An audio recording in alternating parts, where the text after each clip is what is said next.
ನಮಸ್ಕಾರ ವೀಕ್ಷಕರೇ. ಸ್ನಾನದ ನಂತರ ಮೊದಲು ಬೆನ್ನು ಒರೆಸಿಕೊಳ್ಳಬೇಕು ಯಾಕೆ?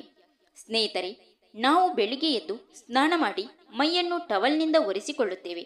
ಹೆಚ್ಚಾಗಿ ನಾವು ಮೊದಲು ಮುಖ ಒರೆಸಿಕೊಳ್ಳುತ್ತೇವೆ. ಆದರೆ ಅದು ತಪ್ಪು.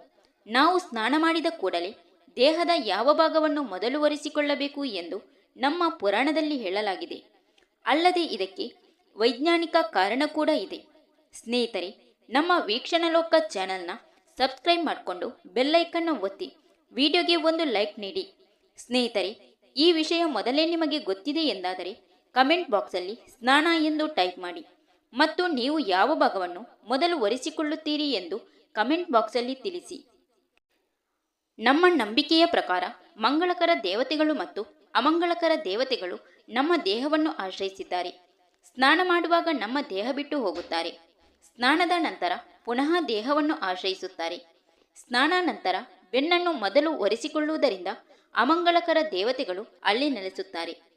ಒಂದು ವೇಳೆ ಮುಖ, ಎದೆ ಮುಂತಾದ ಭಾಗ ಒರೆಸಿಕೊಂಡರೆ ಅಮಂಗಳಕರ ದೇವತೆಗಳು ಅಲ್ಲಿ ವಾಸಿಸಿ ಮುಖವು ಕಳಹೀನವಾಗುವಂತೆ ಮಾಡುತ್ತದೆ.